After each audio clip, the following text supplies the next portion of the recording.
일부 예배 시간에는 멀쩡하게 설교를 했는데 아마 갑작스럽게 속이 문제가 생겼나 봐요. 그래서 음식 먹은 것이 잘못돼가지고 이렇게 설교 강단에 설 수가 없었습니다. 여러분 기도 많이 해주셔서 아주 멀쩡하게 이렇게 회복되어서 다시 강단에 설 수 있는 것이 큰 은혜이고 또 염려해 주셔서 대단히 감사합니다. 아무 문제가 없습니다. 감사드립니다.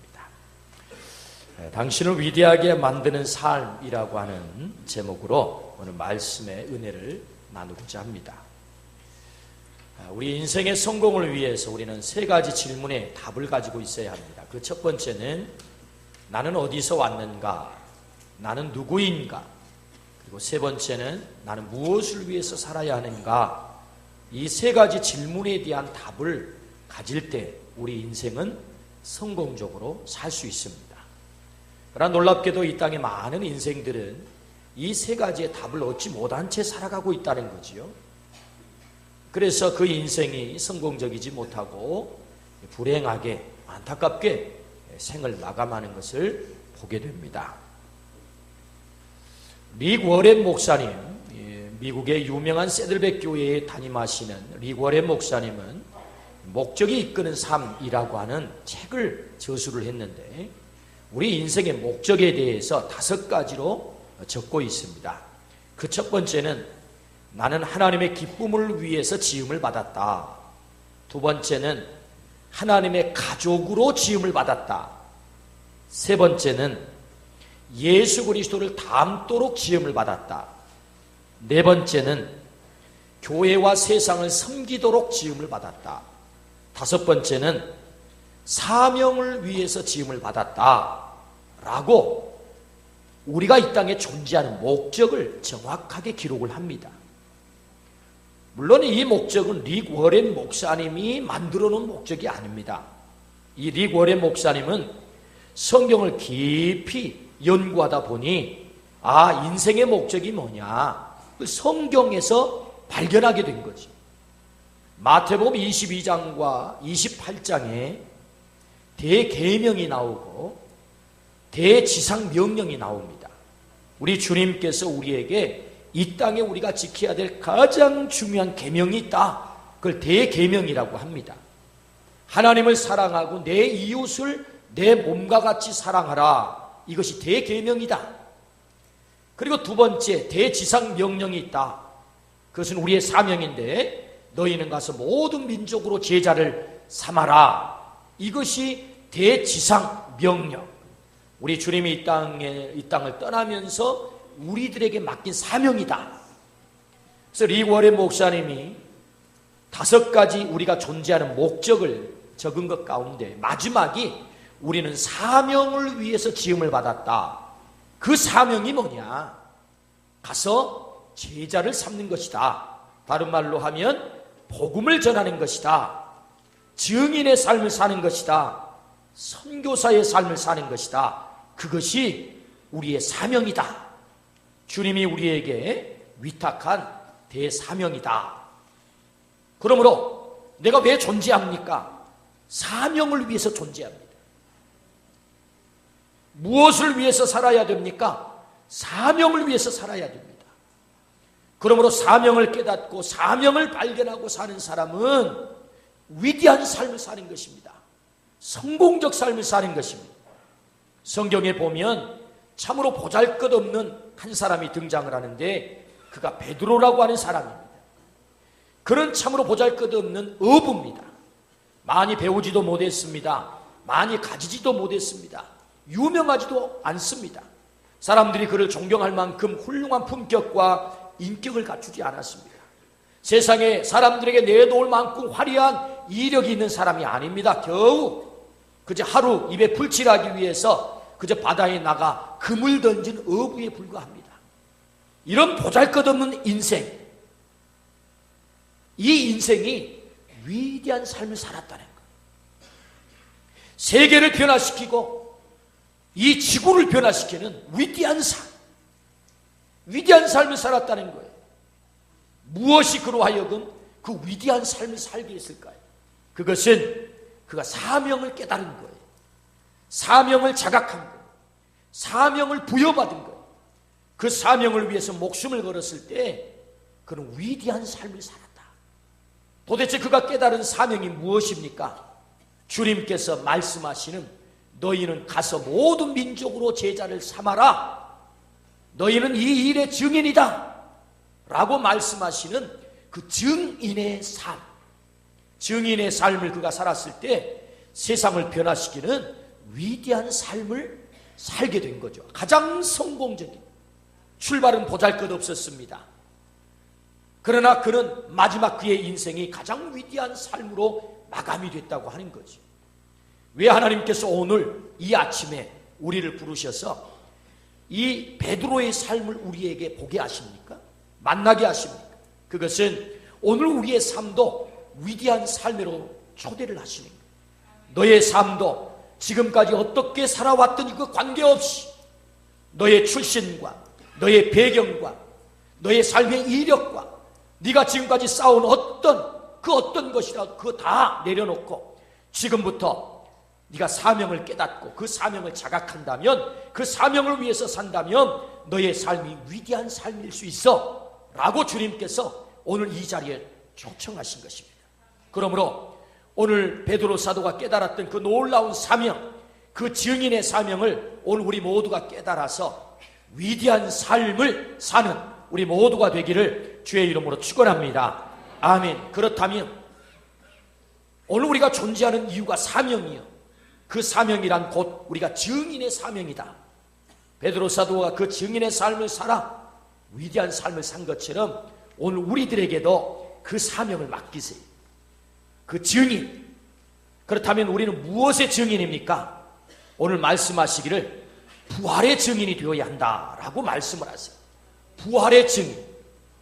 오늘 본문 14절부터 15절 말씀을 우리 같이 한 목소리로 한번 읽어봅니다. 시작. 너희가 거룩하고 의로운 일을 거부하고 도리어 살인한 사람을 놓아주기를 구하여 생명의 주를 죽였도다. 그러나 하나님이 죽은 자 가운데서 그를 살리셨으니 우리가 이 일의 증인이라. 할렐루야. 오늘 말씀해 보면 우리는 이 일의 증인이다. 이 일이 무엇입니까? 십자가에 못 박아 죽여버린 그 예수 그리스도를 하나님께서 다시 부활 살리셨다. 우리는 이 일을 목격한 증인이다. 그런 말이겠지. 무엇의 증인이 되어야 합니까? 부활의 증인이다. 부활의 증인. 지난주는 부활주일이었습니다.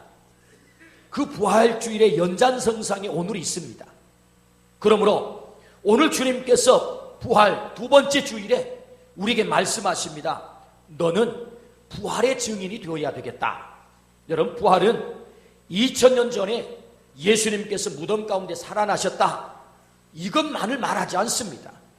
오늘 부활을 믿는 사람들에게, 부활을 받아들이는 사람들에게 부활은 현실이 되고 사건이 되는 거예요. 오늘 이 본문의 말씀은 베드로 사도가 솔로몬 행각에 많은 이스라엘 사람들이 모여들 때 거기서 했던 설교 내용입니다. 설교 내용. 그럼 왜 이 설교를 했습니까? 베드로 사도가 오순절 마가의 다락방에 성령을 충만히 받고 나서 매일 시간을 정해놓고 예루살렘 성전에 올라가서 기도를 합니다. 오후 3시에. 근데 성전 미문에 거지가 한 명 앉아 있습니다. 안진뱅입니다. 태어날 때부터 장애인. 한 번도 걸어본 적이 없습니다. 그가 유일하게 사는 삶의 방법은 사람들에게 구걸해서 먹고 사는 것입니다. 참 불쌍한 인생입니다. 장애를 가지고 태어날 때부터 한 번도 걸어본 적이 없는 참으로 가련한 인생, 거지 인생, 빌어먹는 인생. 그날따라 베드로 사도와 요한이 그 안진뱅이를 보니 마음속에 긍휼함이 생겼어요. 참 불쌍하다, 참 안타깝다.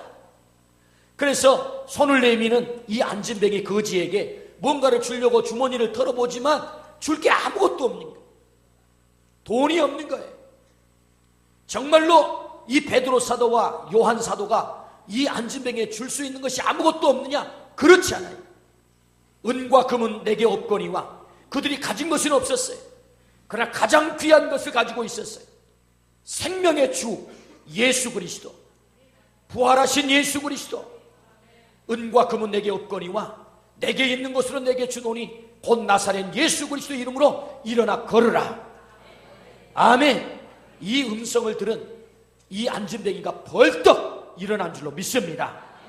놀라운 사건이 일어난 거예요. 나면서부터 안진뱅이, 장애인, 실패한 인생, 불행한 인생, 빌어먹은 인생, 거지 인생, 그 인생에게 부활의 사건이 나타난 거예요. 부활하신 예수 그리스도가 이 안진뱅이에게 전해지는 순간 이 안진뱅이에게 부활이 현실이 됐다는 거죠. 부활이 사건이 됐다는 것입니다. 여러분, 부활은, 예수 그리스도의 부활은 2000년 전에 예수님이 부활해서 그렇게 끝나는 사건이 아닙니다. 오늘도 그 부활하신 예수님을 만나고 그 예수님을 믿고 그 예수님을 받아들이는 사람들마다 그 부활이 내 삶 속에서 현실이 되고 사건이 될 줄로 믿습니다. 아멘. 질병에서 해방되는 놀라운 사건, 이 안진병의 이 장애의 문제가, 이 불행의 문제가, 빌어먹는 거지의 인생의 문제가 온전히 해결되는 그 부활의 사건, 현실이 됐다고 하는 거죠. 오늘 또 그 예수 그리스도를, 부활하신 예수 그리스도를 만나는 사람마다 부활이 내 삶 속에 현실이 될 줄로 믿습니다. 실패한 인생에게 그 부활하신 주님을 만나게 되면 그 실패한 인생에서 다시 회복되는 놀라운 사건이 된다. 오늘 내가 고통당하고, 오늘 내가 불행하고, 내가 아픔 속에 있고, 내 힘으로는 어찌할 수 없는 문제 속에 갇혀서 내 인생 어찌해야 됩니까? 단식할 수밖에 없는 그런 삶이라 할지라도 오늘 부활하신 그 주님을 만나는 순간 그 인생의 문제가 해결될 줄로 믿습니다. 이것이 부활의 현재적 사건이에요. 예수 그리스도는 부활한 줄로 믿습니다. 그 부활하신 주님이 부활의 첫 열매가 되셨다고 해요. 그 부활의 첫 열매는 주님으로 끝나는 열매가 아니에요. 두 번째, 세 번째, 네 번째, 오늘 나에게까지 그 부활의 열매가 맺혀질 줄로 믿습니다. 부활이 사건이 되고 부활이 현실이 된다. 121년 우리나라의 복음이 전해진 지 121년 우리 교단에서 도대체 부활하신 그 예수 그리스도가 이 땅에 전해져서 그 예수 그리스도로 말미암아 놀랍게 변화된 사람, 변화된 가문, 그 변화된 가정이 어떤 가정이 있나? 라고 그 선발을 해봤어요. 뽑아봤어요. 그랬더니 한 가정이 선발이 되어가지고 2006년도에 우리 교단에서 시상을 했습니다. 명문 가문이 된 거예요. 이 가정은 어떤 가정이냐? 우리 전라도에 사시는 분이 있어요. 김응선, 박여호. 찢어지게 가난한 두 부부가 살았어요. 이 찢어진다는 말은 그 어원이 뭐냐?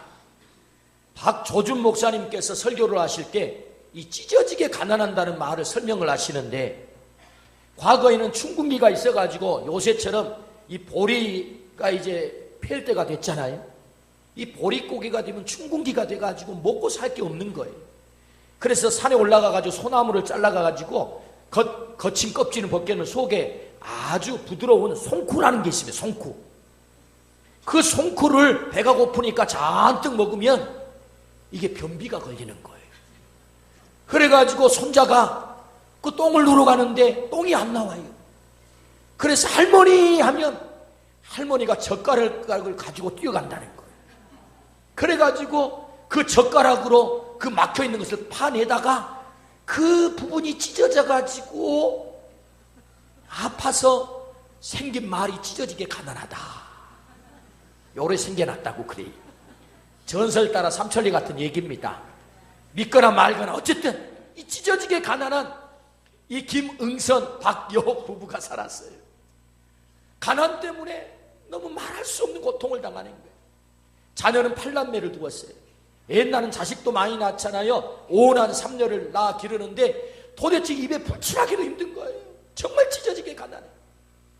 한 전도자가 그 가정을 보니 너무 불쌍해. 열심히 일을 하노라고 하지만 이게 도대체 먹고 사는 것을 해결을 못해. 그래서 전도를 했어요. 예수 믿고 이 가난으로부터 해방되시오.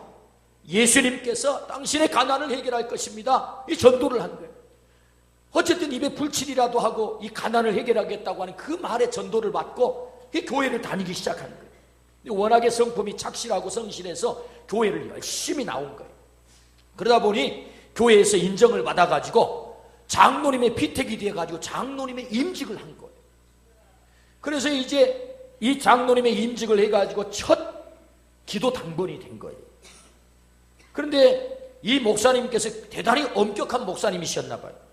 기도 당번이 되셔가지고 순서가 되어서 기도 강단으로 기도하러 올라오는데 목사님께서 세상에 예배 중에 제지를 하는 거예요. 아니, 대표 기도를 담당하신 장로님께서 정장을 하고 올라오셔서 기도를 하셔야지 무슨 잠바떼기를 입고 와서 기도를 합니까?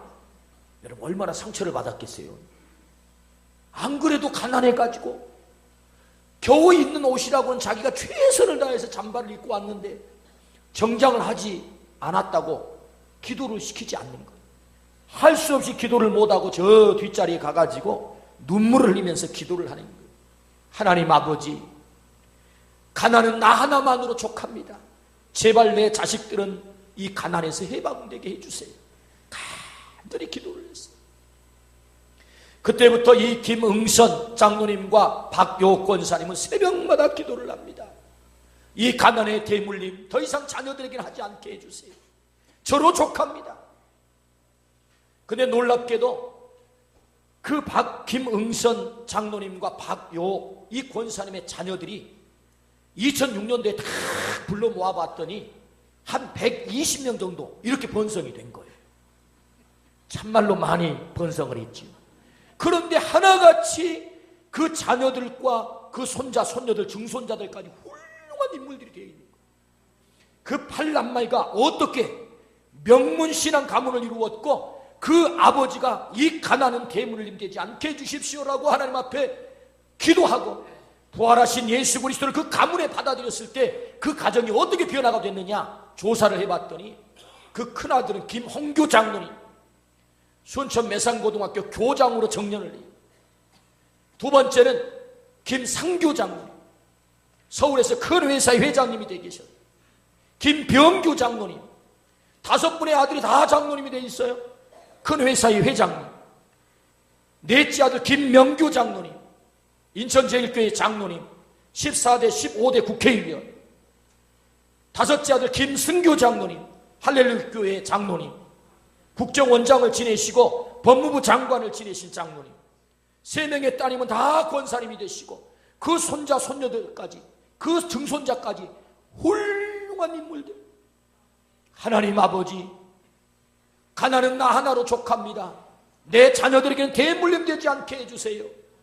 부활하신 예수 그리스도를 그가 받아들이고 그 가문에 받아들이고 그 자녀들에게 부활하신 예수 그리스도를 전수했을 때, 신앙의 전수를 했을 때 그 가문이 명문 가문이 됐다는 것입니다. 할렐루야. 부활하신 예수 그리스도는 과거의 사건이 아니에요.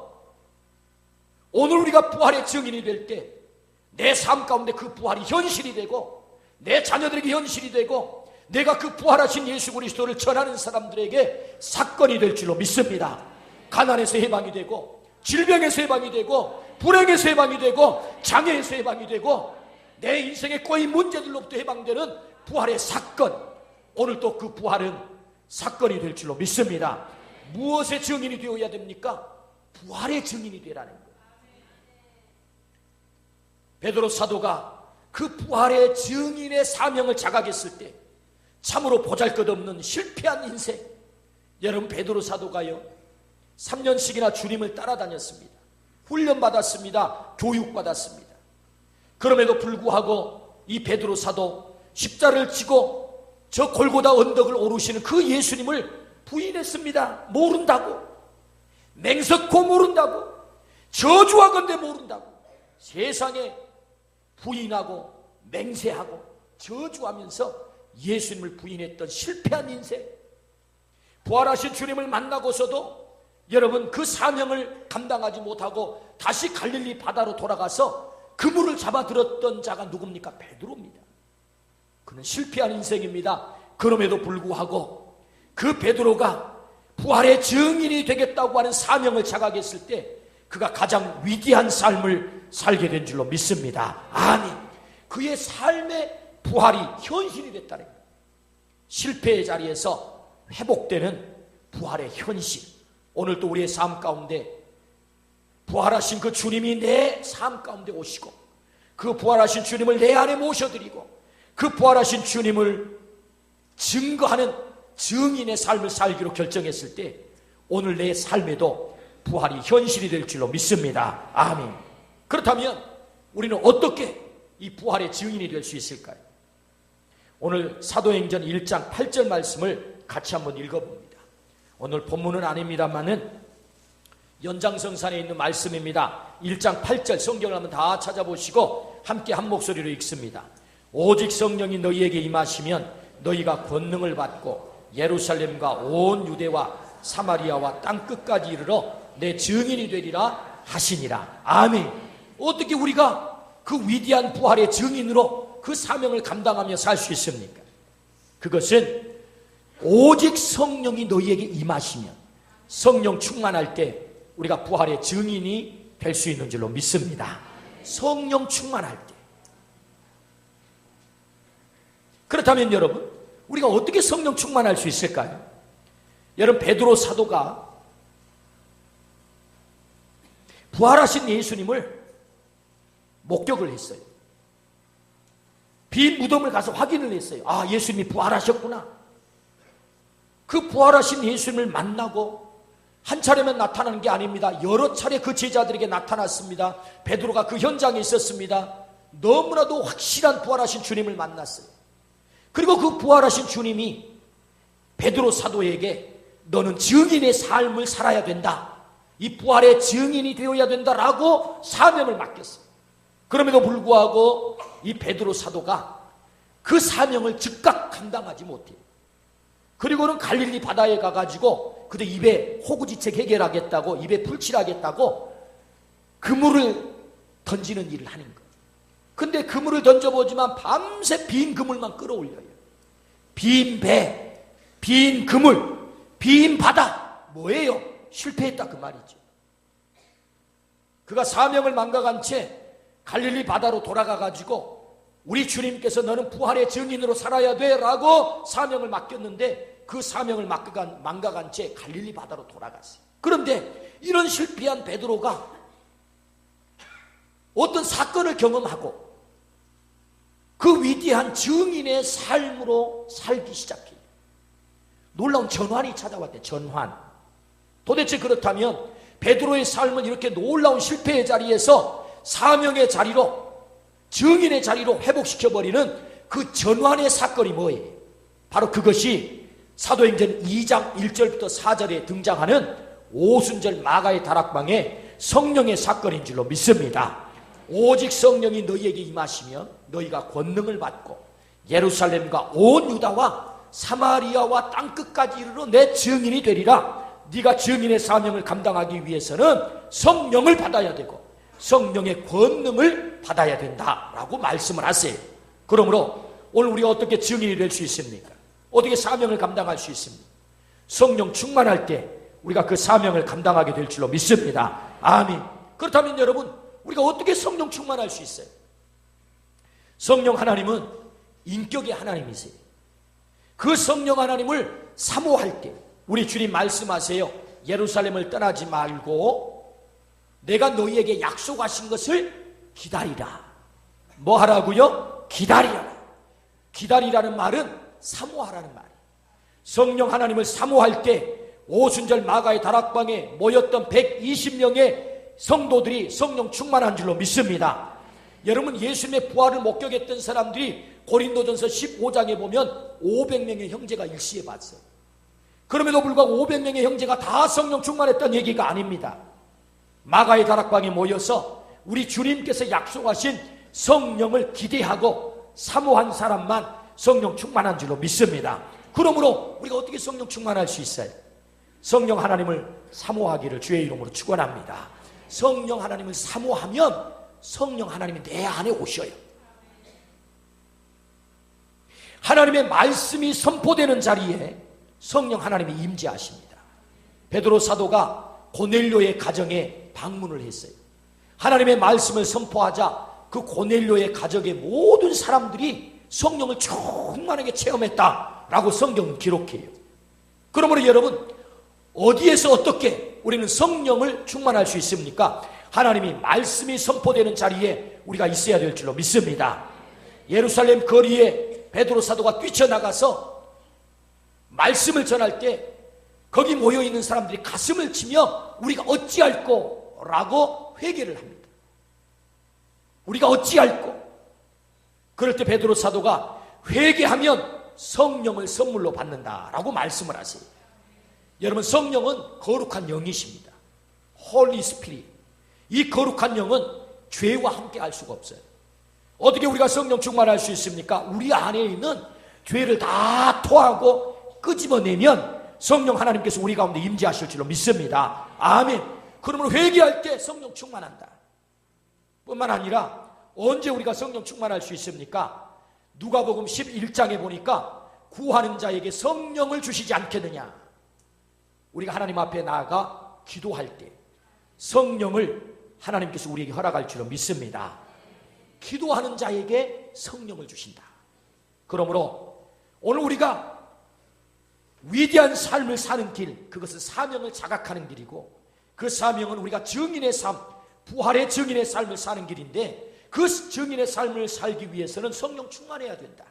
그 성령 충만하기 위해서는 하나님의 말씀의 자리에, 사모하는 자리에, 기도하는 자리에, 회개하는 자리에, 은혜의 자리에 있을 때 우리가 성령 충만할 줄로 믿습니다. 그럴 때 우리가 위대한 삶을 살게 되는 것입니다. 오늘 우리 모두에게 이 성령 충만함의 역사가 있기를 주의 이름으로 축원합니다. 한 남자 성도분이 교회에 나온 지 5개월밖에 안 됐어요.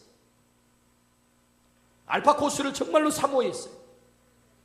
그래서 알파 코스에 참여를 했어요. 성령 수련회를 갔어요. 근데 사모한 대로 하나님께서 그의 마음속에 성령이 임재하신 거예요. 성령의 은사를 받은 거예요. 너무너무 감동이 됐어요. 너무너무 은혜가 됐어요. 삶에 놀라운 변화가 찾아왔어요. 가슴속에 불이 붙었어요. 자랑하지 않고는 견딜 수 없는 마음, 그런 마음이 막 생긴 거예요. 그래서 예배 드리는 것이 사모하게 됐어요.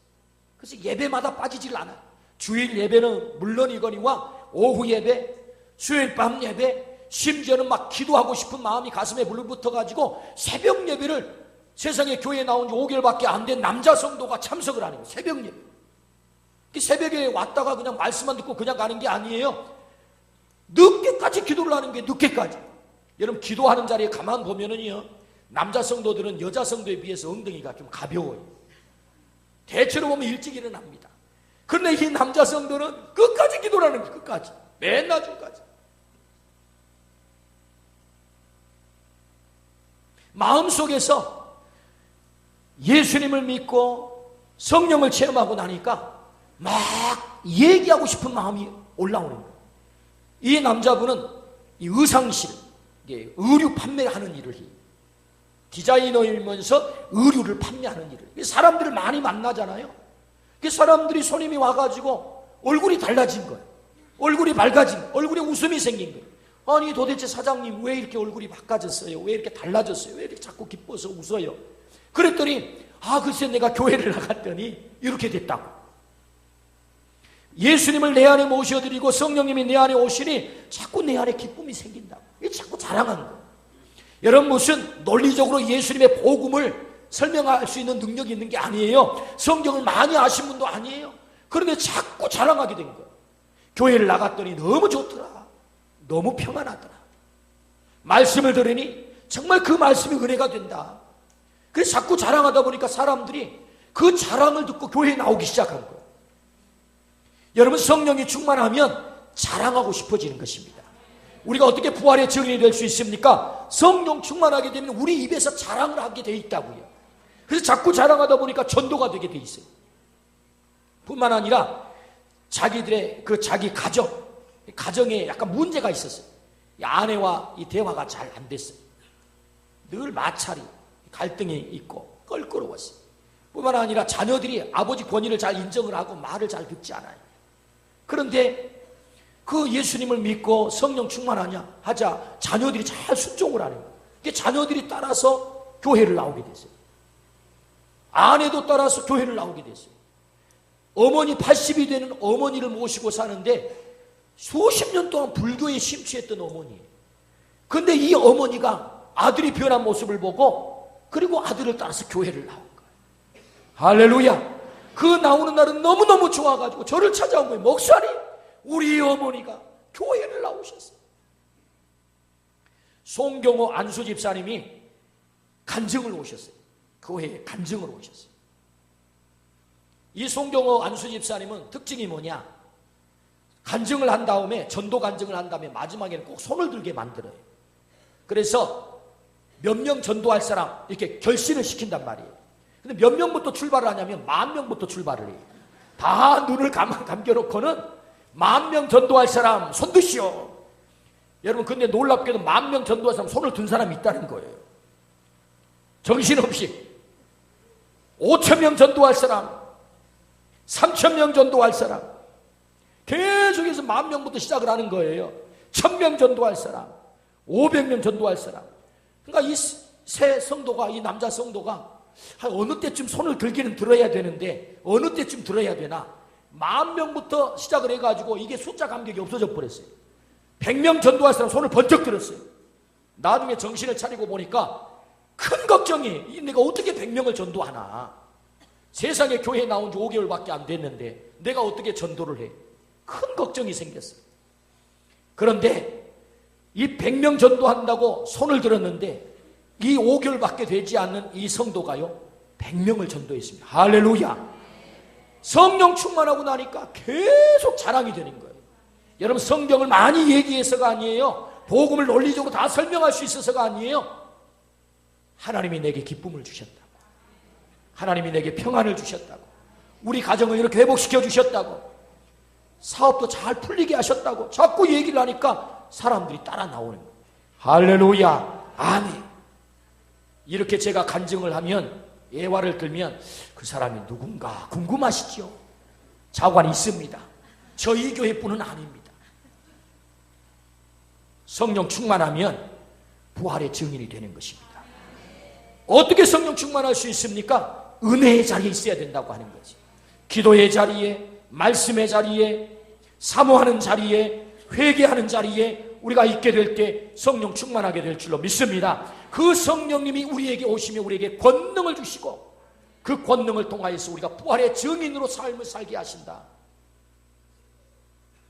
오늘 그 사명을 자각하고 그 증인의 삶을 살 때 오늘 우리는 지금까지 내 삶이 어떤 삶이었든지 관계없이 그 사명을 감당할 때에 가장 위대한 삶을 살게 되는 것입니다. 주님 오늘 우리들에게 말씀하십니다. 너의 삶을 위대한 삶으로 만들라. 어떻게? 주님이 나를 이 땅에 보내신 목적이 있습니다. 그 목적은 곧 주님이 내게 맡기신 사명입니다. 그 사명은 부활의 증인으로 살라. 오늘 또 부활의 사건은 내 삶 속에 현실이 될 줄로 믿습니다. 사건이 될 줄로 믿습니다. 이 부활의 주님을 만나는 사람마다 그 삶의 자리에서 해방되는 놀라운 역사가 일어날 줄로 믿습니다. 이 위대한 삶에 우리 모두가 결단하기를 주의 이름으로 축원합니다. 아멘. 기도하십시다. 하나님 아버지 감사합니다. 위대한 삶으로 우리를 초대하시고 주께서 우리에게 맡겨주신 사명자의 삶, 증인의 삶, 부활의 증인